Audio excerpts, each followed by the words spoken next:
Hello, everyone, and welcome to Super Switch Headz, the premier Nintendo podcast in all of the internet. My name is Matthew Stoner. My name is Patrick Nisley. My name is David Howe, and boy, oh boy, ladies and gentlemen, it's episode 197, and it's Matt's last show on the podcast. Oh my God. How's it going, Matt? How are we today? It's going pretty good. Thank you for having me. I'm so glad to be here. And I am here, and we're all here because we're going to talk about so much today. Our main segment is about weird Nintendo marketing. Nintendo has had a lot of weird marketing initiatives, everything from a monster truck to milking cows to weird Nintendo kiosks in malls. That's going to be what we're talking about in today's episode. Are you telling me, Matt, that we're not doing 2.5 hours of Matt's best moments on the podcast? That's exactly I thought we were doing a retrospective episode. What happened? We're doing Nintendo marketing instead. That's what we're doing. On top of that, we got so much in the news. The Tetris movie got its first trailer. Super Nintendo World is now open. A big Tears of the Kingdom leak happened. And also Nintendo made an announcement coming to a convention in the spring. That and so much more. How's everyone doing? We're doing good. I'm having a good time. Okay, all right. I'm having a pretty good time. What did I do this weekend? I'm trying to remember. Somebody else go first. I forget what I did this weekend. I'm good. Yeah. When I get stressed, I get this big. I get all my stress goes to. I have TMJ, and it goes to my jaw, and I basically knocks me out for a day. So I've just been just relaxing. And drinking lots of water. It's been pretty chill. Good. It's been pretty chill overall. Did some writing. Not too bad. Patrick, how about you? I don't know. I've been a little bit anxious. I got to figure some stuff out in a few months, and there's nothing I need to do now, but I'm just anxious about it. I don't know. I've been working on this game, and I'm like, is this just a waste of time? Is this going to be a big failure? Oh, come on. I've been making a lot. It's just a normal thing you go through, I think, when you spend that's a lot of time what do they call something. it in the artist's way? It's like a little demon that lives inside you that you have to just shut the fuck up. It's really weird because like today I actually made a lot of progress and it felt good, but I also am like, some of it's just anxiety about like putting so much time into something that isn't guaranteed to do anything. You know what causes people to no longer have that anxiety? Just release their game in early access no matter what state it's in. I don't think that's possible right now. It takes the place of therapy, Patrick. Yeah, I am more like inclined though. I think that like what I do think I need, and that's by why I've been sending y'all stuff, is like I need a little outside. Like it's like I sat there one night making variants of this one character, and I made way too many. And then I was like, I don't know which one of these looks good. I need some outside input. You know what I mean? Even if I don't choose anything anybody says. It's like following the old adage. That's what friends are for. We got you. That's true. That's true.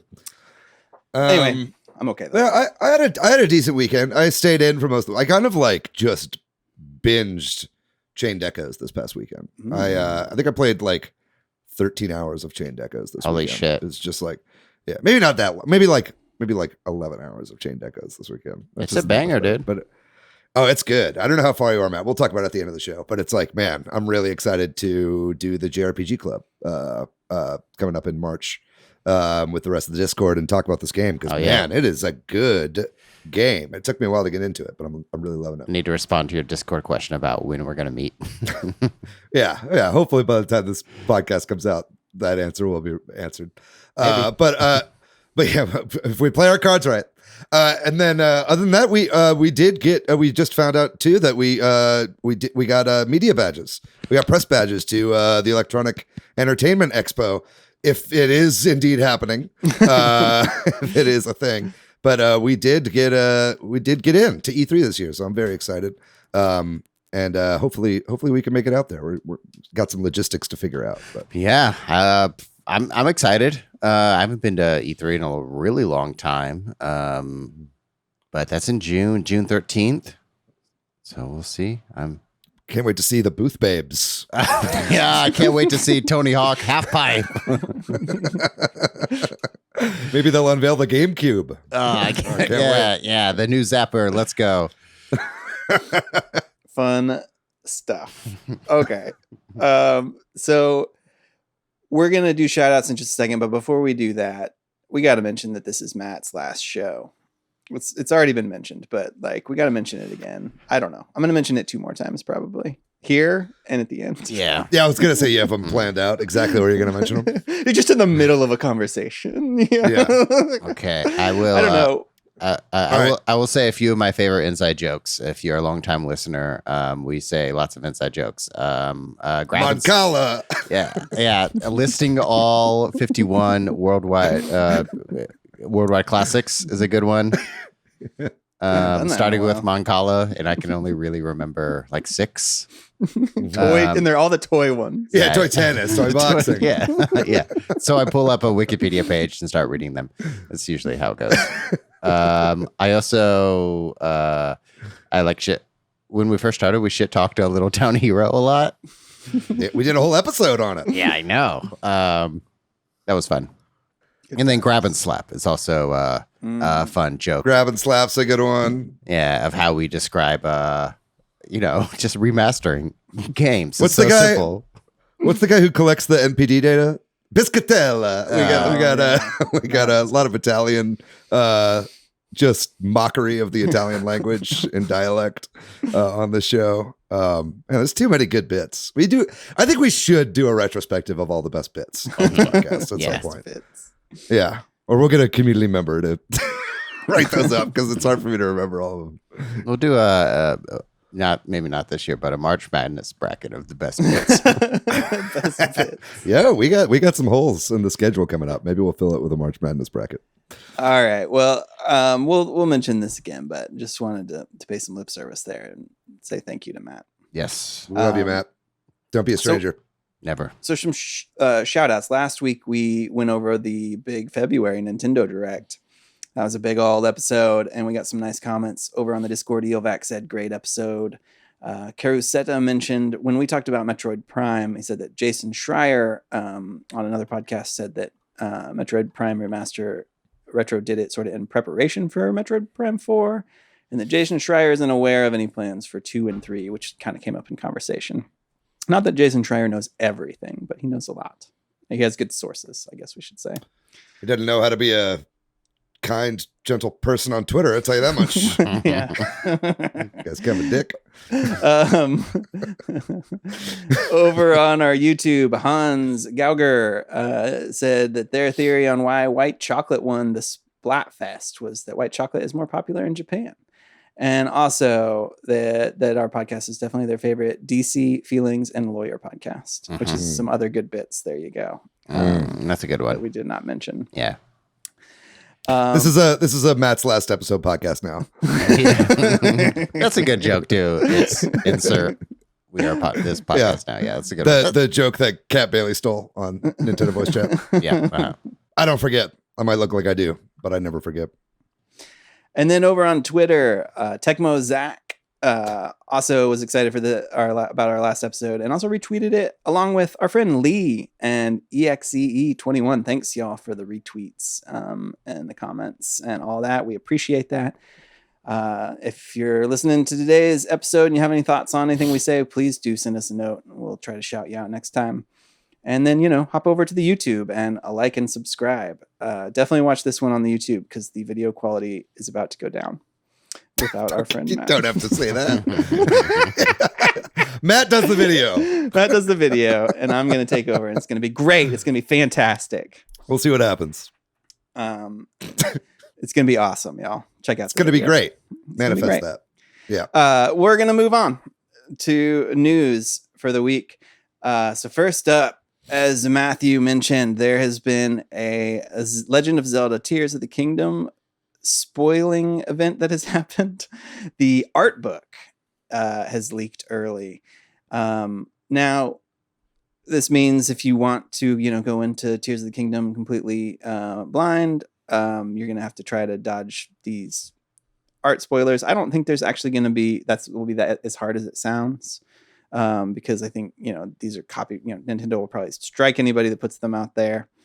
And also it sounds like from the people that have looked at it, it's not that spoilery.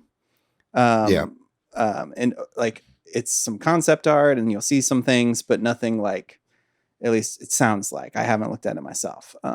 You're not going to be spoiled on any major things, probably. Yeah. It sucks that it's like 3 months out and this happened. I wish this happened like 3 days before it released or something like that. You know what I mean? Because now the likelihood of seeing something has gone up quite a bit. Right. But I'm not purposefully seeking this out. I'm not like, spoilers don't like ruin my life or anything like that, but it's like,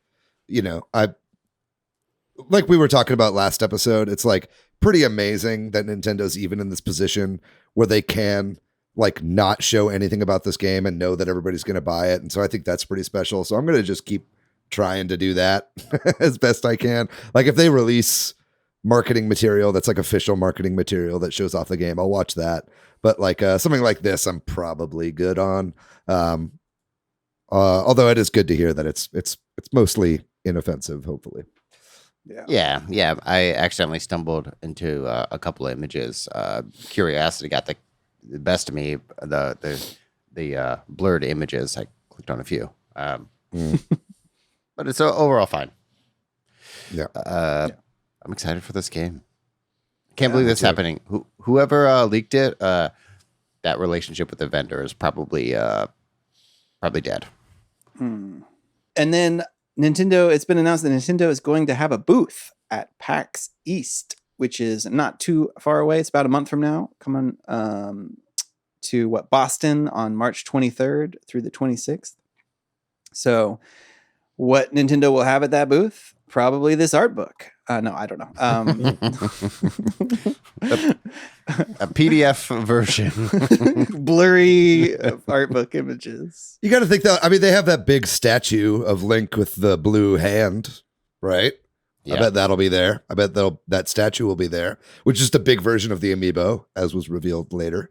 So I bet that'll be there. Man, it's just kind of a bummer that they're going to be at PAX and not at E3. You know what I mean? Because I'm not going to PAX, but I am going to E3. But who knows what they'll actually show. I also think it's a little weird that we didn't find out until just recently that they're going to be there, because they had revealed a lot of like panels and stuff like that beforehand. So I wonder if this was like a last minute thing or I don't know. What's going on here? Don't know. But we will find out, and we'll, assuming there's something of significance that they have, we'll talk about it in a month. But another thing Matt mentioned, the Tetris movie, the Apple TV exclusive, right? I think is where this will come. We got a trailer for the Tetris movie. Is it just called Tetris?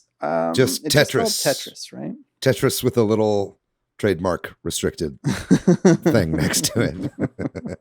Taron Egerton is the main star, right? Yeah, that's right. Taron Egerton is playing Hank Rogers, who is the real life person who like owns the Tetris, as like the CEO of the Tetris company, or it's like there's like a different holding company for the Tetris company, I think. But yeah, he's like the guy who Nintendo basically tasked with finding a killer app for the Game Boy, and he had just found Tetris at some trade show and went on a crazy adventure into the Soviet Union in order to discover the creator of the game and try to buy it off of the USSR in a crazy globe-trotting political thriller. Very excited for this movie. I've been saying forever this should be a movie.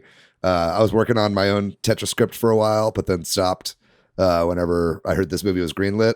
And for the past like year, I've like either been secretly hoping that the movie just like got dropped so I could still make my movie, or just like hoping they didn't fuck it up. And I'm watching this trailer and the tone is right on the money. It's like pretty much exactly how I would have made the movie. So I'm very, very hyped for this movie after seeing this trailer. And I really hope it lives up to the hype of the trailer, because I thought it looked pretty great. Also next up, Soyo Oka. David, you're gonna have to talk a little bit about her, right? Soya Oka is a new album coming out very soon. But why should we care? Soya Oka is a friend of the show, Soya Oka. Actually, I don't know if that's true. We do use Soya Oka's music constantly in the show. She was the composer of Pilot Wings for the Super Nintendo and SimCity and for the Super Nintendo and the original Mario Kart as well. Used to be one of Nintendo's like go-to composers until she kind of dropped off the map for a while. Has a new album coming out. And in fact, the manager for Soya Oka reached out to me specifically on Twitter and like asked if there would be people in the US that would be interested in a Soya Oka album. I was like, I can only speak for myself, but yes, we're doing our part to make the interest happen, right? Exactly. We're influencing right now. And that's very exciting, but I'm really pumped. I mean, she's one of Nintendo's kind of like more forgotten composers. You know, everybody remembers your Koji Kondos or your what's the guy's name? Tataka's song. You know, like everybody remembers those people. But not a lot of people remember Soya Oka. So I'm really excited for this. And it's going to be in like 8 and 16-bit style as well. So I'm really excited for this record dropping in March. Yeah, I listened to, she released a single last year in 2022. It's pretty good. Mm-hmm. It's a banger of a song. Yeah, she's really like jazz influenced a lot of her stuff. She's like very influenced by like Chick Corea and fusion jazz and stuff like that. So I'm really hoping for some of that styling to come back on this new record. Last week we talked about, I think it was last week, we talked about Nintendo giving a raise to their Japanese employees, a 10% raise, somewhat in response, I think, to the Japanese economic situation where the Prime Minister is asking for companies to do this kind of stuff. Similarly, Sega is also giving a raise, but they're trying to do what Nintendo don't by giving a 30% raise here to all their Japanese employees. So I think pay raises sound great. I think this is all good news. Maybe. I don't know the greater context of it, but good stuff. I'm glad to see the pattern continue. Yeah, I just thought that was good to know. We need a little positive news now and then. Pay raises is one of them. Another potentially positive thing, the Super Nintendo World is opening. So the Hollywood one, right? It's been open in Japan for a little while now, but the theme park in Hollywood, Super Nintendo World, I think maybe it's open now, right? Like I think it's now open. The time this comes out or something like that. They had a big even today we're recording somewhere right around. They had a big star-studded opening night with a red carpet and shit. So it's open. It's who came Wario and Birdo and Patrick. I hate to break it to you, but Wario is not a real man. What? He's he makes games, right? Yeah. No, but I mean, there were it was like Chris Pratt was there, Chance the Rapper, and a bunch of random celebs were there. Apparently, Miyamoto was there at the kind of christening of the park and all that kind of stuff. So it's they're taking it pretty seriously. The thing is open now, even though it's I think it's a lot smaller than people realize. It seems like it's a pretty small area of Universal, but it's pretty cool. I'm really hoping to work a Super Nintendo World trip into my E3 plans this year. So hopefully I can go in June. I'm excited. Nice. So moving on, we're going to be talking about Pokemon for a minute. A couple of things. I think, we were told that this patch for Pokemon Scarlet and Violet was coming, and I think we're really close to it, right? I don't think it's actually come out yet.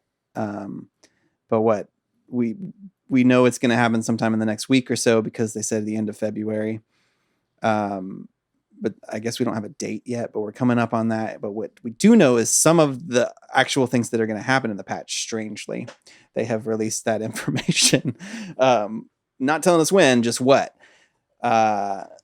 Big list of small fixes to problems that the game has. So that's good to see, right? Mm-hmm. Or medium list. I don't know. It's big for Pokemon. We don't usually see anything like this this is pretty unprecedented from the Pokemon Company or Game Freak in divulging such a massive patch list for this game. So it's clear that the fan feedback has gotten under their skin and it's doing something, which is good. And I hopefully it runs better. I know like some of the stuff, I didn't look at all of it, but I watched a YouTube video that kind of went over some of it.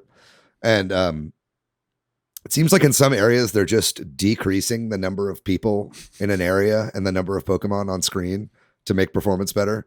That's one way to do it, I guess. Clearly, that's the way they realize is best for them. Yeah, they're just like, could we fix the game's code or just make it to where there's only ever 2 things on screen at once? I don't know. We'll have to see when it comes out. Yeah. And I guess we should mention that Pokemon Day is not too far away, right?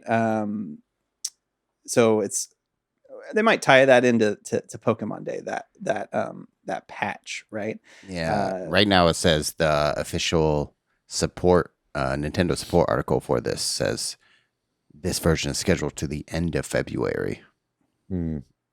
So February 27th is a good guess. Pokemon Day, maybe there's something about that update that they didn't want to tell us yet, and then that'll happen in Pokemon Day announcements, like a Pokemon Presents that maybe will happen. And then we have a note in here about Game Boy games in the Pokemon Presents. I know that there's been some people that have like looked at the Switch emulation of those Pokemon games and have like, I don't know what the word is, used them to make trades and stuff like that. And it is theoretically possible in the emulation. I don't know if that will actually be something that comes on that day, but there's a lot of speculation and talk about that, right? Yeah. You know, I mean, I don't know. Have you guys played the Game Boy games online yet on NSO? Mm-hmm. No, because I know I haven't yet. Right. Like you have to play with somebody else with a different Switch on them, right? Like you can't play them locally. You can't, right? You can, but you just can't on the same screen. Right. Because it's like a Game Boy where you each have your own only one device. Yeah. It's the same. It's just like the other games where if, like the internet is bad on one side, it tanks on both ends, but it's the same instance of the game, just connected by a virtual cable. Right. But you know, you've got your own screen showing you whatever is going on. So it's like, you know, I played a little bit of Tetris online. So it's definitely possible and feasible to do trading and online battling with Pokemon. We're going to have online card games, the Pokemon trading card games eventually. I just think I think it's pretty clear that we're going to get a Pokemon Presents around Pokemon Day. We did last year, and I think we did the year before as well. I think what we'll be getting home integration for Scarlet and Violet. I think we'll be getting more details about this patch and this new version of Pokemon Scarlet and Violet. And then a lot of people, are thinking this would be a great time for them to finally bring Red and Blue or Yellow or maybe Crystal or even Emerald or something like that to the Switch through the Game Boy and Game Boy Advance services. I think that would be excellent. We know also that Pokemon Stadium is coming, and a huge part of that game is integration with the Game Boy game. And bringing your own Pokemon over. Otherwise, you just kind of have like stock Pokemon that are in the game. And a big part of it is personalizing it yourself. So I think if they did bring over Red and Blue or Yellow and figured out some kind of saves, you know, it could scrub your save from the Game Boy NSO and get that information over to the N64 app, that would be pretty fucking awesome. I really hope that happens. Yeah, what a great idea to increase adoption for Nintendo Switch Online. Super smart choice. Here's my total guess. Red and Blue come to Nintendo Switch Online, and then Yellow comes to Expansion Pass. How would they do that though? Because it's like you get with regular NSO, you get the whole Game Boy app. Oh, you're right. You know what I mean? Yeah, you're right. Because I had that thought too, but it's like, would they withhold certain software from being in the app if you don't have the expansion pack? I haven't set that precedent, but of course Nintendo does all sorts of weird stuff. Yeah. If anything would set that precedent, it would be Pokemon, right? Yeah. I could even see them just releasing a Pokemon NSO app that just has fuck no, don't do it. Don't will that. No. Seriously. I could see that happening. This that has move Game Boy Advance from your Pokemon games app to the Pokemon Home to Pokemon Scarlet. Yeah. But you need a 3DS somewhere in there. We're not telling you how. You better grab those virtual console games before the store shuts down. But yeah. Well, all this is to say that next week, you know, if this Pokemon Presents happens, we'll probably be talking about some Pokemon stuff next week. Yeah, hopefully it happens on Monday, so we have an easy topic for next week. Yeah. And then another game that was, I don't know if you want to say as bad as Scarlet and Violet, but had some issues. Chrono Cross: The Radical Dreamers, which came out a little over a year ago, last April. Also had a little bit of some technical issues on right. Is randomly getting a patch, right, to fix hopefully some of that stuff. Sounds like, as well as what did they say? Some like one of the story things too, like as well as there's gonna be more changes to the growth system for Pip. Thank God. That's what everybody's complaints were. Yeah, no. I mean, this was a rare instance in which the remaster performed worse than the original, and it was, I love Chrono Cross. It's one of my favorite games of all time. The remaster was pretty disappointing. It was good in a lot of ways, but in other ways, it was like, man, come on, it's PS1. I can emulate this game like so much better than this is running on my Switch right now. But no, it's great. I mean, it's a year late, but I'm excited to. I did put the game down. I never played it through all the way through, so maybe this will get me to pick it back up. Hopefully they've improved the performance a good bit. Yeah, we will find out because I don't know if we have an exact date for that one either. And then rounding out the news, we're going to talk about Splatoon 3. Splatoon 3 has taken this seasonal approach, so every 3 months. For presumably at least this first year, maybe 2, they're going to do this where they are updating the game. So starting in March, which is, around a week away, they've been kind of drip feeding us some information about some changes that are coming to the game starting in March. So first up, a couple things they mentioned are some new, what's the word I'm thinking of? Special weapons. So these are the not your basic attack, but then you have a special attack, right? The Kraken is one of them. It's coming back from Splatoon 1 where you turn into a gigantic squid, right? Just flop around the battlefield. Yeah, just run through people. And then another one is the Super Chump, which I guess is kind of like setting up like a turret almost. Did you see the footage of this working? It's like you set up a turret of balloons that explode. I don't know what. Yeah, it's like an auto mortar that shoots out the top, and then it drops a bunch of what looks like real smiling super jump faces. Well, at first it looks like super jump spots. Oh, they trick you, or you. Yeah, they make it look like someone's about to go there. So you might go there. You spawn camp and you start shooting it, and then it turns into this balloon that blows up in your face. Right. That looks pretty devious. I'm excited to use that as a special. Yeah. So they're going to be adding several weapons that will have these,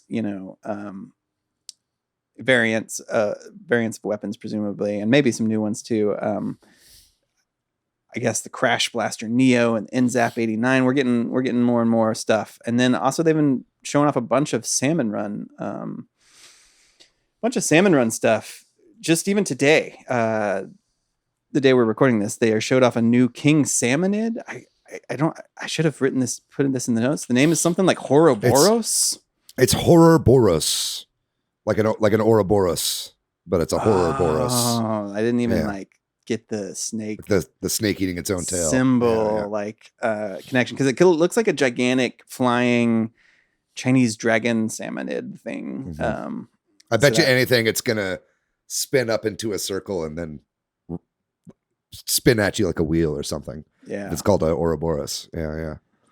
And then we're getting another Big Run event, which is happening in early March. Big Run is sort of the Salmon Run Splatfest equivalent, which seems to now happen once a season at the beginning of the season.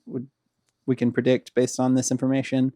And then also they're adding a new mode to Salmon Run, and I did not make a good note of this one either. It's called something like Extra Work. Sounds so appealing. Extra Work with the pun there, and it sounds like it's going to be 5 waves instead of the traditional 3 in Salmon Run, and they're all the same, so it's like the same thing, and it's sort of a get the most eggs kind of a thing, as well as, thankfully, for somebody like myself who plays a lot of Salmon Run, adding a bunch of new gear and stuff you can obtain, and new suits and that sort of thing. to Salmon Run. Some of that's vague, and we don't really know.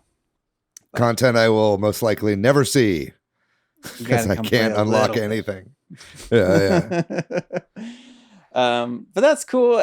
Who knows if there'll be other stuff, in the next week. We might hear one or two more little drips of information about this update. So We did get confirmation that wave 1 of the DLC is dropping on February 28th. Did we talk about that last week? no, I don't think so. Yeah. Or So if we did, they announced it in the direct, but I don't know if Yeah, we knew when 'cause it was in coming. the direct they said that it's coming in the spring, and I think a lot of people were confused and shocked to see it happening so early. But it's exactly like what I had predicted last week, which is that we're getting wave 1 of the DLC alongside this big content update. And so, like wave 1, a lot of people were complaining that it feels a little small, but obviously they're trying to beef that up a little bit with this free update as well. So hopefully there's some other secrets in there too. I mean, I don't think they've shown everything about the spring update as of yet. And really, I'm holding out for online table turf. Yeah, that would be that's by far my most wanted feature, other than just new maps, which I also really want. But yeah, I really hope we get some kind of expansion on table turf. Let it count towards the catalog. I think that would be a huge boon and get me to play it a lot more. Yeah, playing it with people online would definitely make me play it more too. Yeah. Well, that does it then for our news and rumors segment. We're going to take a break, and when we come back, we're going to talk all about Nintendo's strange and weird marketing efforts.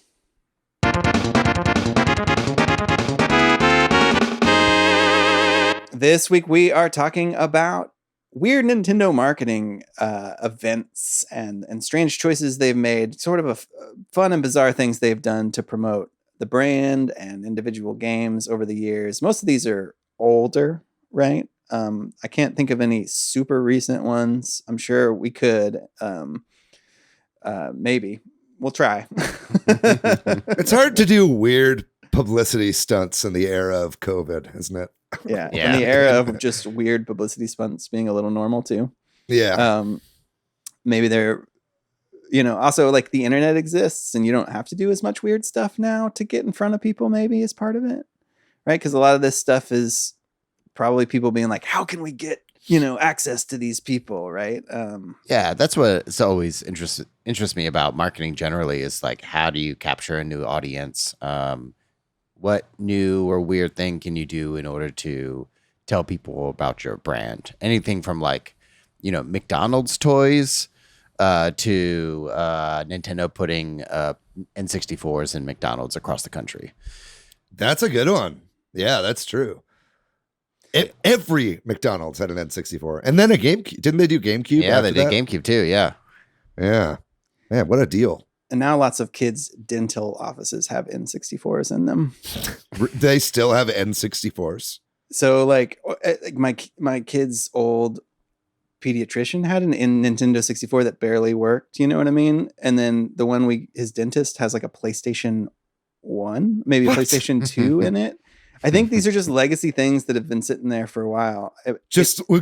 Covered in the gunk of sick children's hands for 20 years. That's why every time your kid instantly wants to go to it when he's at the doctor's office, and you're kind of like, oh, okay. Yeah, the analog stick in the middle is just fucking limp and flopping around. And it's kind of funny. Anyway, that is an aside. I don't think Nintendo did that as marketing. I don't like that. Oh, that's how you entertain the kids to lower their anxiety before they get some dental work. Just show them ancient video games. Yeah.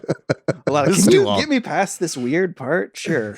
I think this is an interesting topic that I find interesting because this is primarily why we're here together. Why we have a Nintendo podcast is because we're huge. We're the target demographic for a lot of these things, especially in the 90s. Maybe we can start off like with the VHS tapes from the 90s. David, I know you have one in the background. I've got 3 back here actually. Let me grab them real quick. Yeah. So what is the story behind these? They used to Nintendo Power was a physical magazine that Nintendo put out, which was... You might want to explain what a magazine is real quick. Yeah, okay. So, all right. There are these things called words. Go on. Anyway, the Nintendo, these would come with Nintendo Power, right? Yeah, and I've got a. Do you mind if I just do a little show and tell here? Let's do it. I've got this one. I went when I was home recently. I tried to find as many of these as I could because I know I have more than the 3 I have here. And this one I couldn't find the cover for, but this is a banjo. They're all rare adjacent. This is a Banjo-Kazooie preview tape that they would send out in the mail to Nintendo Power subscribers, and they usually had like kind of funny, or like weird skits on them, or like behind the scenes footage of like the games being made. This is just Hot News 64. As you can see, News is spelled NEWZ. That's where we got Switch Headz from. Yeah, look at this. Look at this. Hot Tips with a Z, Cool Cheats with a Z, and Sneak Peeks with a Z. Dude, that is like super cool. Yeah, You know what I it's mean? got like weird the way the matrixy kind of like glitch art on it, because that's how you know it's like high tech. And then I've got one more here, and this one I actually bought from my friend of the show, Ron Leckler, who we had on talking about Sega stuff. He's a VHS tape collector, and he got this in a trade and sold it to me. It's a Diddy Kong Racing promo VHS. Wow. Right here. Okay. Yeah, and this one's in really great condition.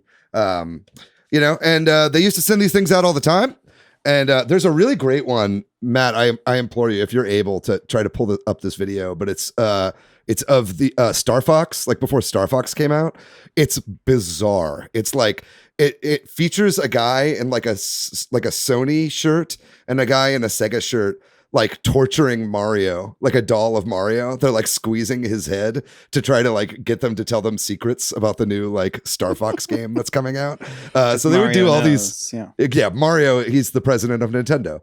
And but they would just do these really bizarre like sketches and stuff like that. And with really like terrible like 90s video editing.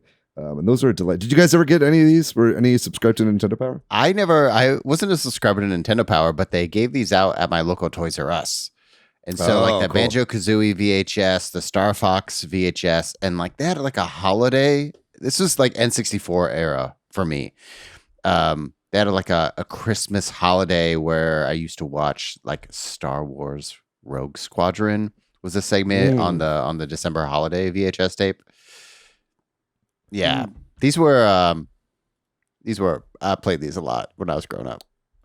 Yeah, I always loved them. I definitely had like a Donkey Kong Country one at some point. I was really trying to find that one at my house. I couldn't find it. But my parents have kept every VHS tape, including stuff we taped off like the Disney Channel. So it's a lot to go through, but it was pretty cool stuff. I loved getting this. I mean, you couldn't really send out like demo cartridges in the mail. You know what I mean? Like you could like a demo disc that like other publications did, and VHS tapes were like dirt cheap to produce. So I think that's kind of why they ended up going this route. But yeah, this would obviously be like a YouTube video these days or something like that. Yeah, and at the time, like E3 was like the biggest. That's the time when we saw like videos. But other than that, we would only see, still images of games that we're stoked about in magazines. Magazines are the things with words. So we just talked about. Yeah. One of the few things with words. Yeah. So what is this cow milking thing that you mentioned at the top of the show? I don't think I'm familiar with this story. This is a relatively recent Nintendo marketing gimmick. So when they're pushing out marketing for the Switch, especially 1-2 Switch, they had a cow milking contest where you for the 1-2 Switch game. Yeah, where you jerk the guy up who's lying face down on a table. That's right. So you had a competition of actual dairy farmers versus actual gamers. So I guess that they do still do weird stuff like this, but it's not like as much of an event. It's like little videos like this, right? Well, they had like influencers there and stuff, right? Like this, like whenever you remember the Switch, the like reveal for the Switch was like an in-person event in like an auditorium. You remember? And so they had a bunch of like in-person events leading up to the release. Again, it's all pre-COVID, right? Like they don't really quite do that as much these days. It's all like behind closed doors, but and I guess like, when was it at E3 a couple years ago where they had like a Mario Maker 2 tournament or whatever with some like what do you call them, like YouTubers and Mario speedrunners and stuff. Mm-hmm. Yeah, it was kind of them bringing back the Nintendo World Championships, which included a bunch of blind playthroughs of Mario Maker games. That was actually fucking dope. I loved watching that. Yeah, that was cool. Yeah. That kind of brings us into another one. If you guys want to pivot to that. Yeah, sure. But like the Wizard, like in the movie The Wizard from the 80s, that heavily featured the Nintendo World Championships, right? Like, isn't that like the main plot point of that movie? Is that he's entering the Nintendo World Championships? It's been a while since I've seen The Wizard. But yeah, the like I don't remember it specifically being that. I just remember it being a competition, right? Like and they revealed, at least in the West, right, Super Mario 3 that way. Like that game wasn't announced or discussed, and the whole time like the kid in that movie is really good at Mario, right? But like Mario 1 or whatever, I presume, like because 3 hadn't come out yet. Because 2 is not acknowledged.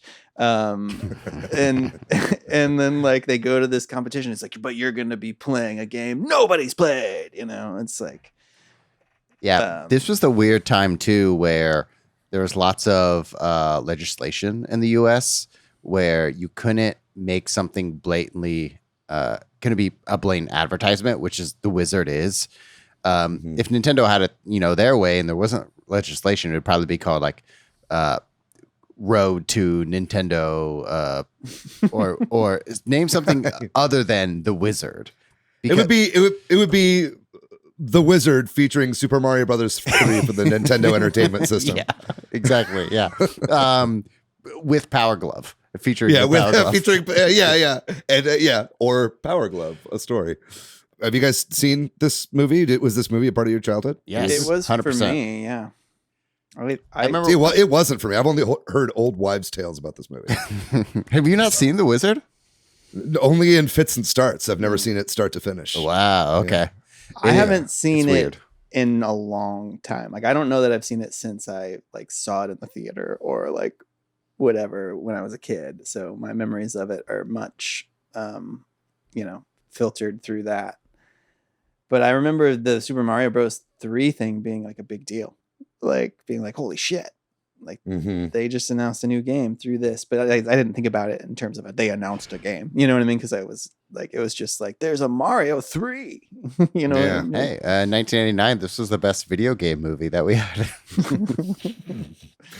Yeah, Is maybe Double Dragon. yeah, it's what's the name of the movie with like Tom Cruise and Dustin Hoffman where like he's his brother? Rain Man? Rain Man. It's like Rain Man for kids. Can't make that these days. Because like Fred Savage's little brother is like really weird but really good at video games is the idea, right? Like he's like autistic, though this is before that term would have been used or whatever, right? And so it's like before they used autistic kids. Back then it was okay to use autistic kids as plot devices in movies that are built as advertising. right. Yeah. Just put them on a video game and it's totally fine. What would a modern version of this look like today? Oh my God. It would be esports.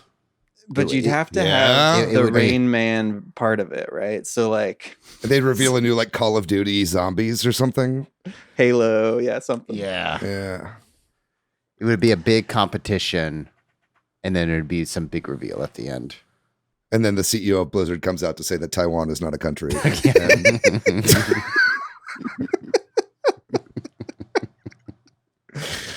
And it's, The Wizard 2. Yeah, it's called The Wizard 2. That's right.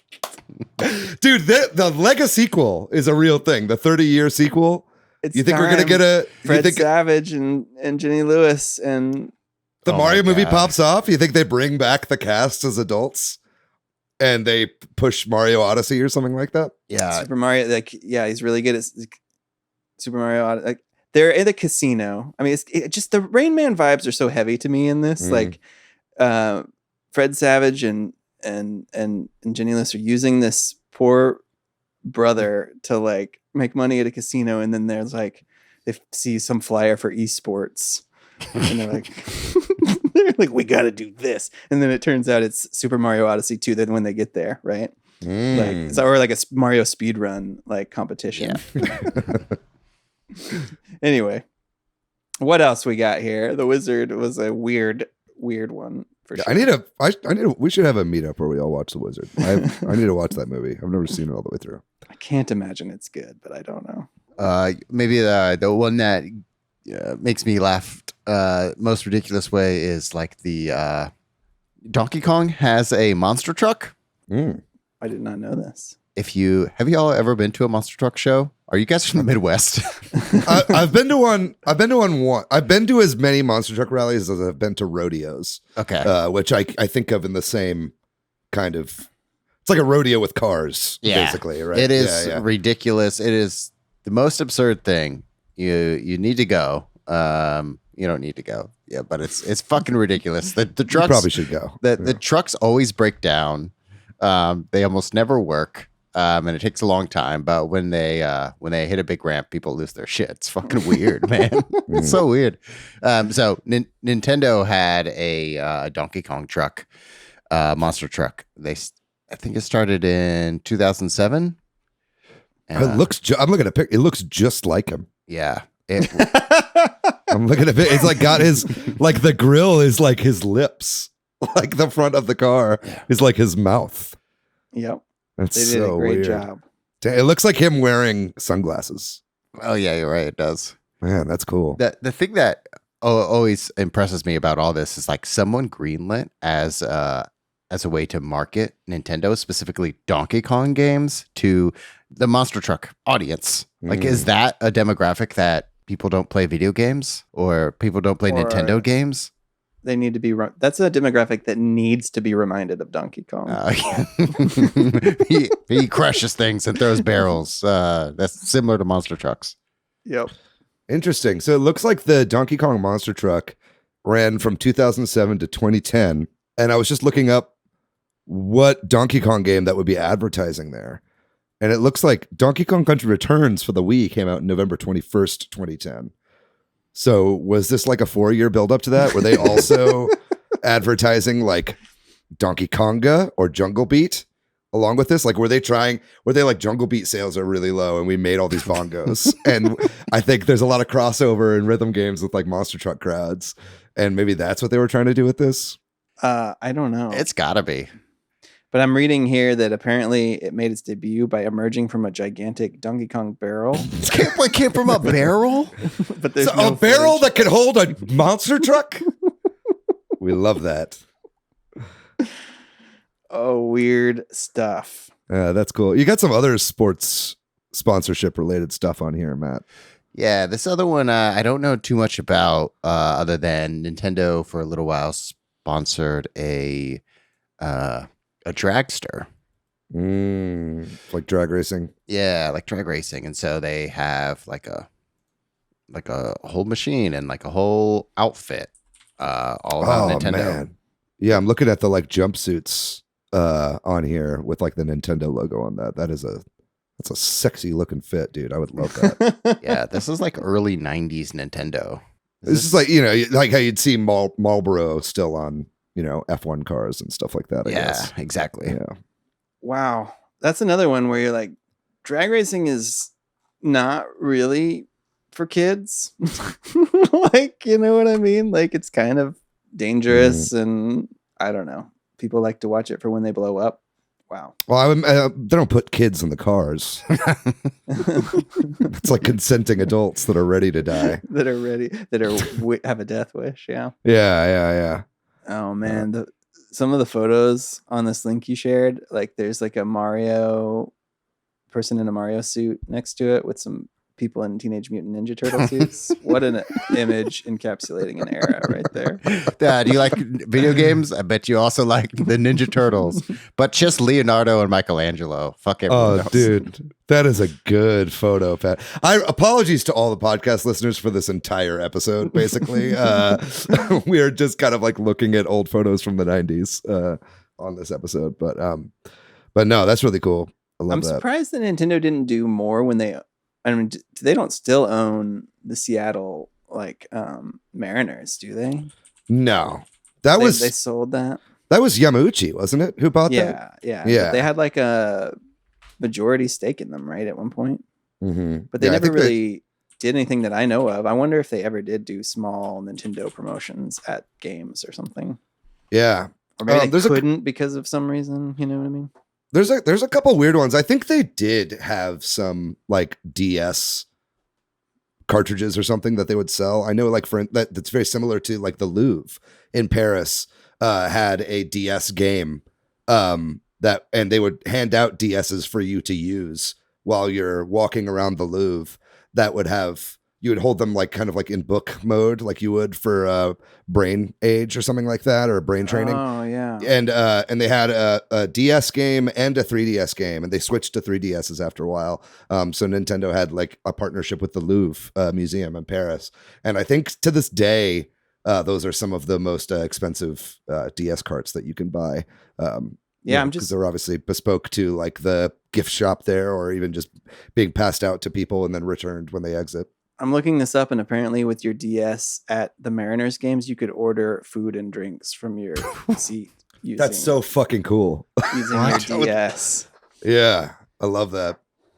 There's a great video by Nick Robinson who goes into a lot of detail on the McDonald's DS game that was made for McDonald's employees in Japan to like train. It was like basically like in lieu of using like a computer program to like do their training, they would do their training like on a Nintendo DS. So there's like McDonald's branded DSs that are like made specifically for that purpose. There's some weirdo crossovers with different systems there. But the Nintendo did sponsor a soccer team, right? That's on this list. Yeah. We're talking about sports stuff. Yeah, we're talking about sports stuff. Yeah.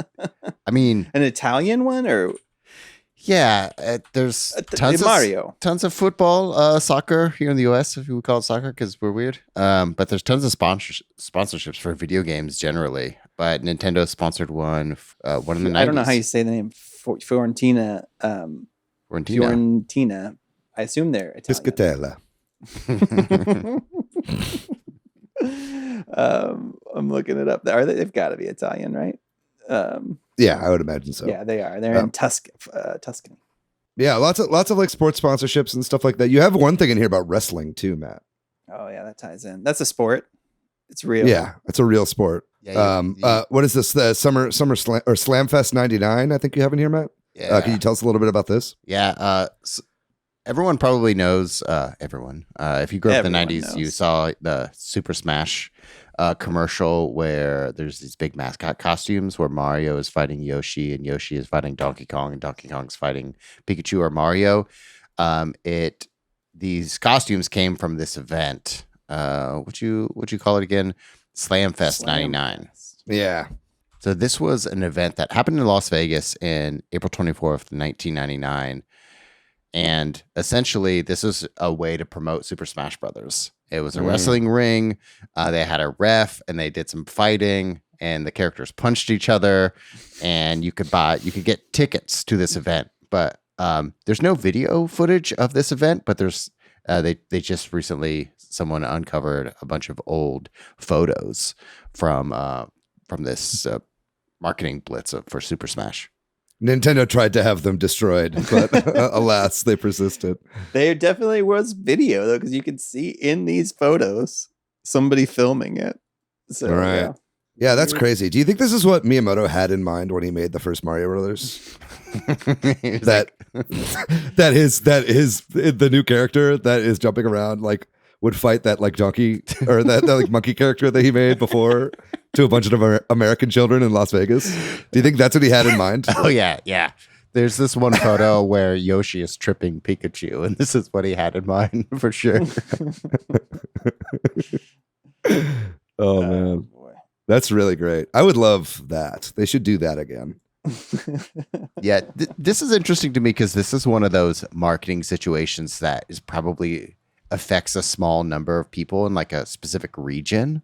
Yeah, where you maybe have these memories where you can't find any remnants of something. Did it really happen? Exactly. Yeah, like I feel like when I was Yeah, it's kid, like a I went to Mandela this effect thing. kind of thing. Yeah. So there's this the Reddit post that I think I released in the last couple of weeks where, the Lost Media Wiki like basically sought this out, asking people if they had any photos from this event in '99. And they found some. So you can find it on Reddit, Slamfest 1999. There's a bunch of photos of it. Yeah, apparently it was available to be rewatched in Real Player for several months after the events. Do you guys remember Real Player? Dude. Yeah. But yeah, now it's just kind of like missing from the internet. So they're trying to get a bunch of people in on the search to like find footage of this. But yeah, pretty cool stuff. Matt, I feel like you have been a high school mascot before. Or at least you've worn mascot.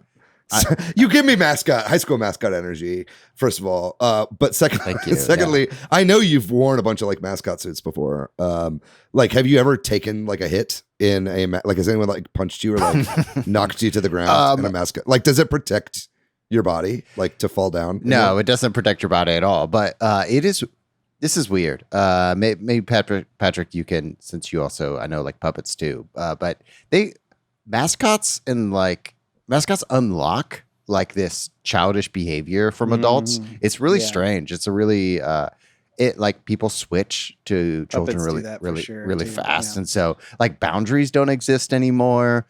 Like it just they start talking to them as if they're real people. Exactly. Yeah. And so when I have a Squirtle costume that I wear, and like people would lose their shit, and like grown adults, like twice or three times my size, would like run towards me to give me a hug.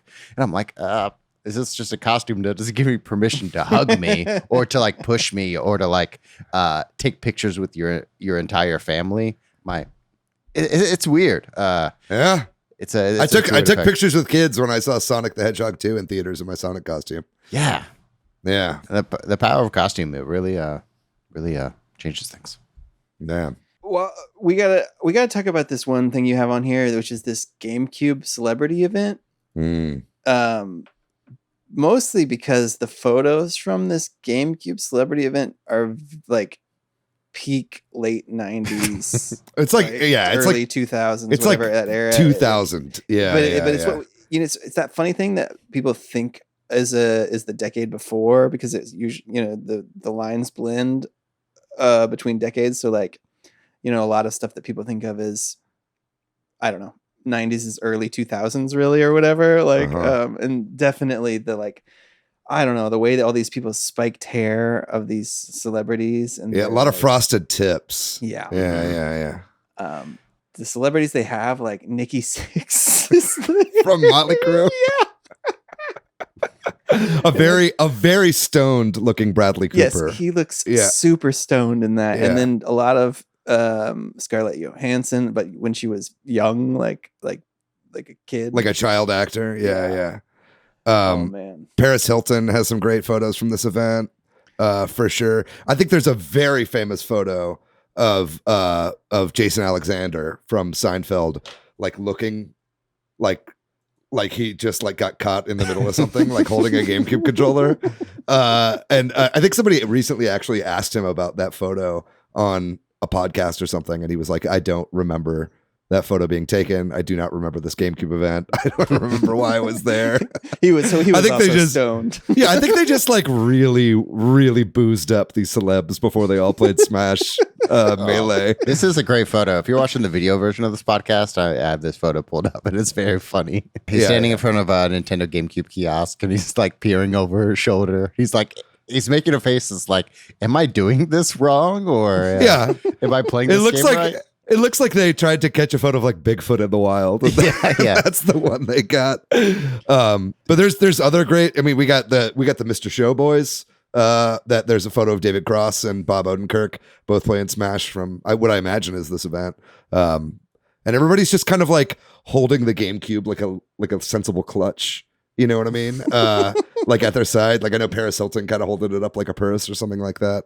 I guess this was them like trying to break out of that like kiddie. Yeah. You know what I mean? Like the PlayStation was kind of the big boy thing and the PS2 was coming out. And so they really had to like try to get some of that older audience back on their side with some more like edgy games. And I guess this is their misguided attempt to kind of make the GameCube seem cool.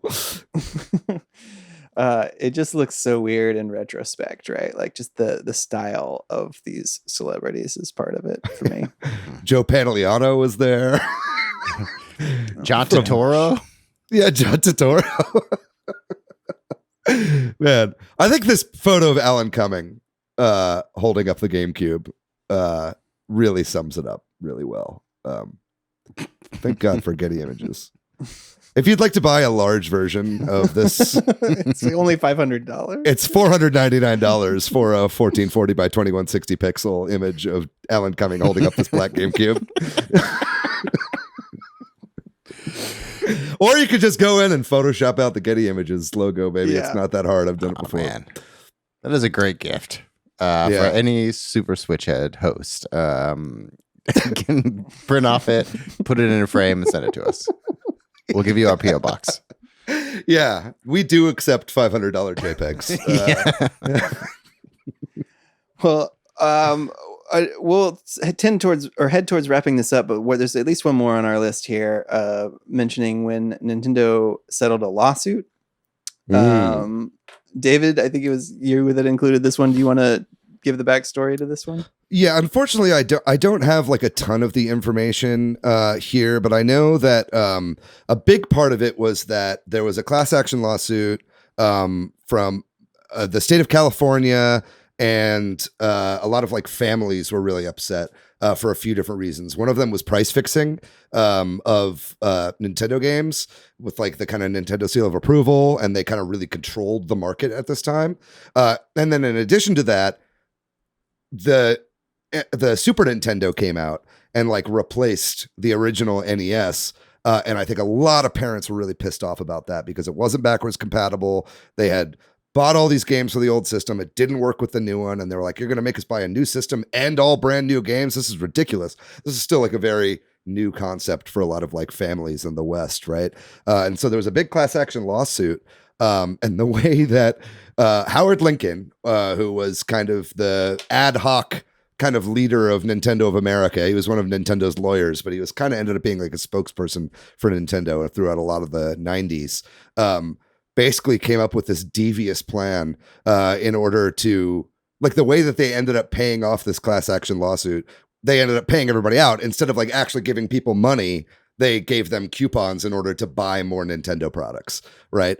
Which was totally such a backhanded solves the problem. Yeah, exactly. It was like you guys get the privilege of buying more of our games rather than like the money that you feel like you're deserving. You know what I mean? So it was like one of the more particularly like devious ways that like, I mean, I think we should do a whole episode on this at some point, just like of how cutthroat Nintendo's lawyers were in the 90s. Yeah. Super, super insane stuff. And yeah, it wasn't just the lawyers though, too, right? It's just their business practices, right? Like, this was a result of that, was like that they would purposefully, and this is in that Console Wars books, like they would like only give a few consoles to different retailers. And if retailers were like selling their stuff at discount, they would stop sending them their consoles and stuff like that. And so like, you know, there's a big demand for these things and you had to be on their good list or whatever. And right. Yeah. That's what Sega took advantage of that by going to like the retailers that were slighted by Nintendo and being like, hey, put us on your shelves and put us up front and we'll make you a deal. We'll undercut the money. You guys will get more of the profits. It'll be like a whole, like, they were really, really good at that. Again, great read, Console Wars. I think that's a must read if you're a fan of gaming history. Yeah. But yeah, I'd love to do a whole episode about that sometime and leave it to Nintendo sneak marketing into literally every single facet they can, even through the United States justice system. What is there anything we missed or anything you want to mention that we didn't? Last thing is something that Nintendo still does today. They have like mall kiosks like around the holidays, and like I think for Smash Brothers Ultimate too, they have like Best Buy experiences. Anytime Nintendo like shows up in a mall around the holidays, or shows up in a retailer to market either a new console or a new game, just to like bombard you with marketing. It's always fascinating to me. But specifically, the mall, the world of Nintendo experiences in the 90s was a big, going to the mall in the 90s was huge. Yeah, that was a big one. A lot of that was built in with the Nintendo World Championships too. Like they would have people compete at different mall locations where obviously there's a KB Toys right over there and you can buy Nintendo stuff because it's on your mind or whatever, right? But I know like Tetris and the early NES stuff was a big one. They also had they made competitive versions of like specific ROMs of the games on special cartridges, like of Donkey Kong Country, that was like basically a speed run mode that had a timer. You could still find these ROMs online if you do emulation, but that was one. There was also like a score competitive version of Star Fox, the original Star Fox, that people could do that would like, they could enter sweepstakes based on like how well they did. There was one of these recently for Smash, right? Like I think for Smash Ultimate, or it might have even been 3DS. There was, I remember, and Wii U, but there were Best Buys where you could go in. It was like a little mini tournament in the top. That's right. Yeah. From each Best Buy, they'd fly them out somewhere or whatever, right? So they're still doing that to this day. Although, yeah, not only are malls dying, but even brick and mortar like Best Buy is dying too. So I don't know how much longer it is for this world. Yeah. Well, those were some of the many different strange Nintendo marketing things, especially the ones that we're aware of in the West. I'm, very curious if you out there listening or watching this can remember or know of any other ones. Definitely share them, and we'll try to give you a shout out next time. Yeah, let's see those photos of you next to the Donkey Kong monster truck. You as a kid. I want to see. We know you have them. Yeah. We know you've got them. We didn't even talk about like all the stuff that Pokemon has done. We kind of tend to think about Pokemon as its own thing, but it's like Pokemon Snap kiosks in Blockbuster. Oh yeah, being able to print stuff off there. The only way you could get Mew was to like bring your Game Boy to like a store and then like have it transferred to you through some kiosk. There was all this different. I feel like Pokemon is where they were like, oh man, the potential is really there for this like IRL stuff. And I think a lot of that stuff was like holdovers from Japan. That was a lot more prevalent in Japan, and we only got a little bit taste of that here in the West. Yeah. Well, with that, we'll end the main topic and we'll take another break. And when we come back, we'll talk about the games we've been playing recently. I honestly don't think I've played any game other than Splatoon 3 since we last talked. Patrick, you were on such a good roll. They're trying new games. Yeah, I will probably play some more games. I have some in mind. I honestly haven't gamed that much, and when I have, it's been a real easy to just like play Splatoon. But also, they had a big event this weekend, or not a big event, in Salmon Run, which is my favorite mode. There's mystery weapons this past weekend, which means you get Grizzco weapons, which are sort of overpowered, remixes of weapons, and this was all Grizzco weapons, mystery weapons run, so it was super fun. So I played shout out to Ivy and Ty Typos. I played a little bit with them. Yeah, I never got around to that. I had planned on it, and it's pretty fun. The Grizzco Blaster in particular is like, oh my gosh, feels so good. It's like super rapid fire, right? It's just like big and everywhere and super fast. And it's cool. The one. It's cool to see people hanging out in the Discord. It's cool. Mm-hmm. I'll go next. I'm 15 or 16 hours into Chained Echoes. Man, what a game. It is really it's really close to Chrono Trigger. Like some of the story beats are really close. Some of the environments are it's really close to Chrono Trigger. It's good. It's really good. Yeah, it finally got its hooks in me. I'm like 13 hours in, so I'm not too far behind you. Okay. Have you made it? Without spoiling? I don't know. I don't actually know what to say. There's so many twists and turns in the story. Yeah, there's different. You made it past that like rainy city and stuff like that, right? I don't know. Okay. Maybe. I did recently get a new gameplay mechanic was introduced. Okay.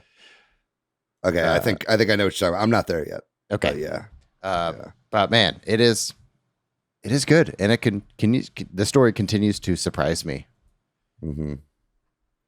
Are you following along pretty well? I feel like there's a lot of like names and places and kingdoms and stuff. It's kind of a lot. Do you let some of that wash over you? It's kind of hard to keep track of all of it, right? I think there's probably it's a Kickstarter game, right? Mm-hmm. So there's some forgiveness I'm giving it. There's just a lot of text. There's a lot of text for some of the battle mechanics, but there's also a lot of text for like some of the story beats that lays out like the kingdoms and the kings. And I don't understand regions and their kings or their jurisdiction at all. I just give it forgiveness because they probably don't have the budget to like have these really in-depth cutscenes to show what these different regions or kingdoms look like. Yeah, and it's also, I feel like the way they're telling the story in this game too is also like purposefully obfuscating at the beginning. You know what I mean? I feel like they kind of just drop you into it and then reveal plot points about characters and stuff as the game goes on. It's like a really well told and formulated story in that way. And I really enjoy that. Yeah, I agree. It has a good balance of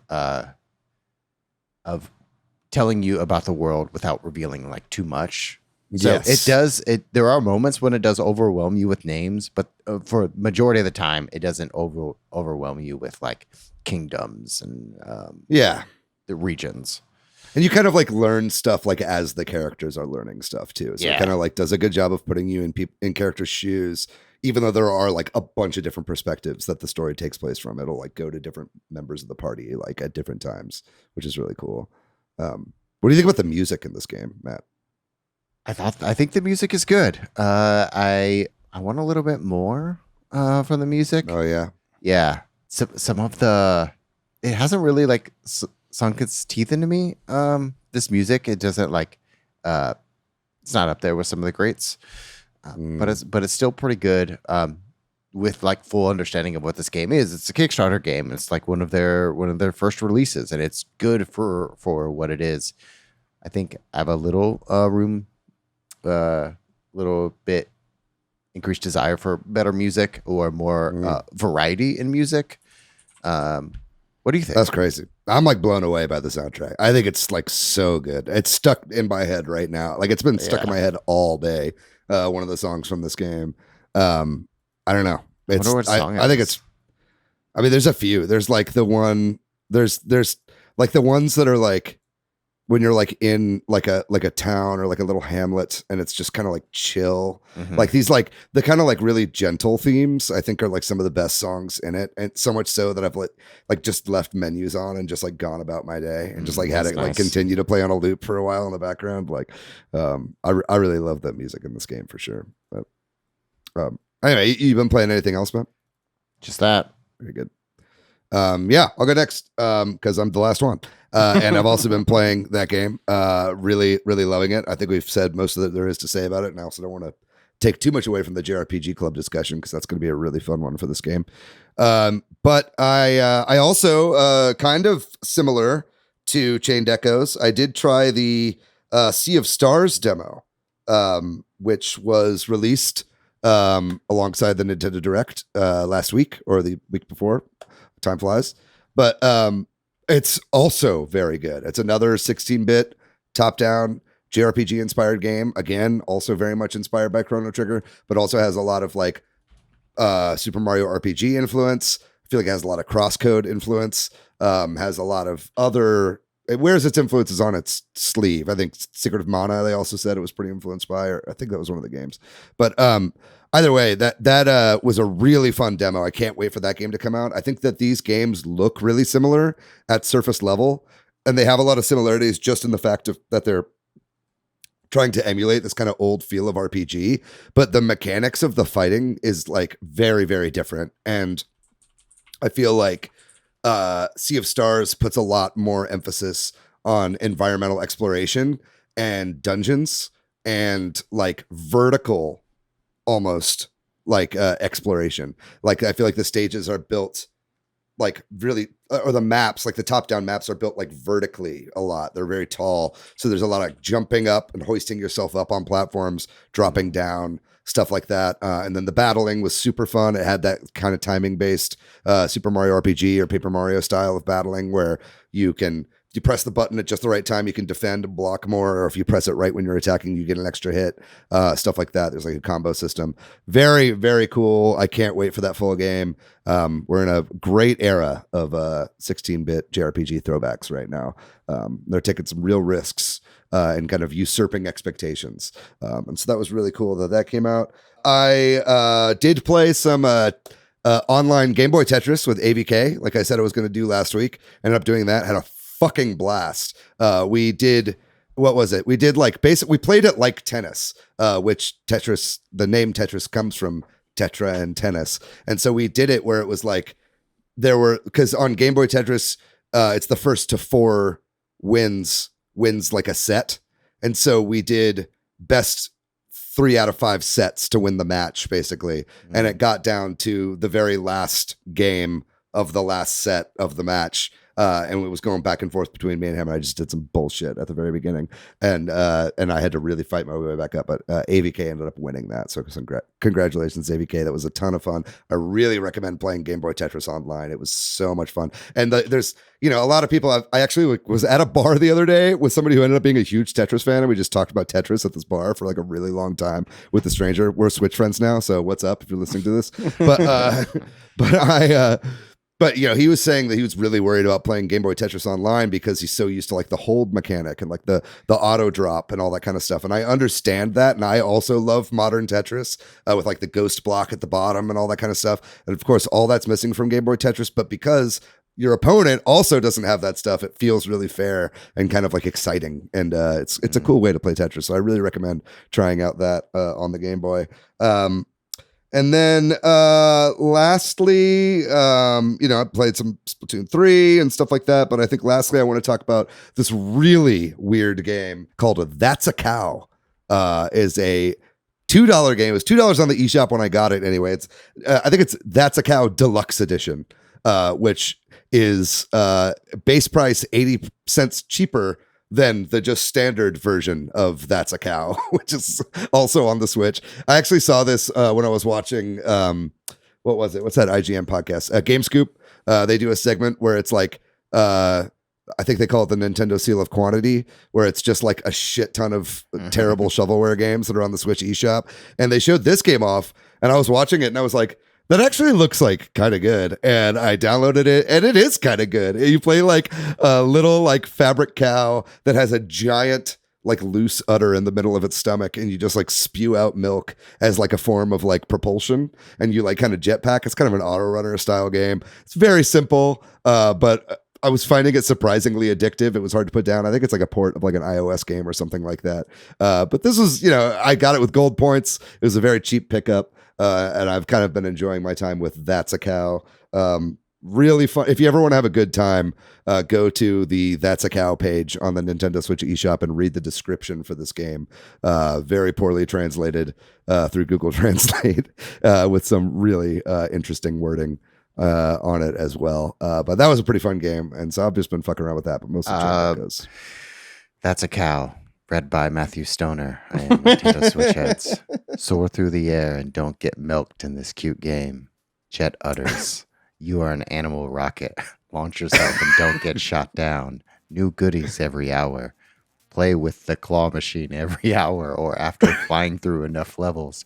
Get a new look for the cow with different headgear or projectiles. Fly and shoot.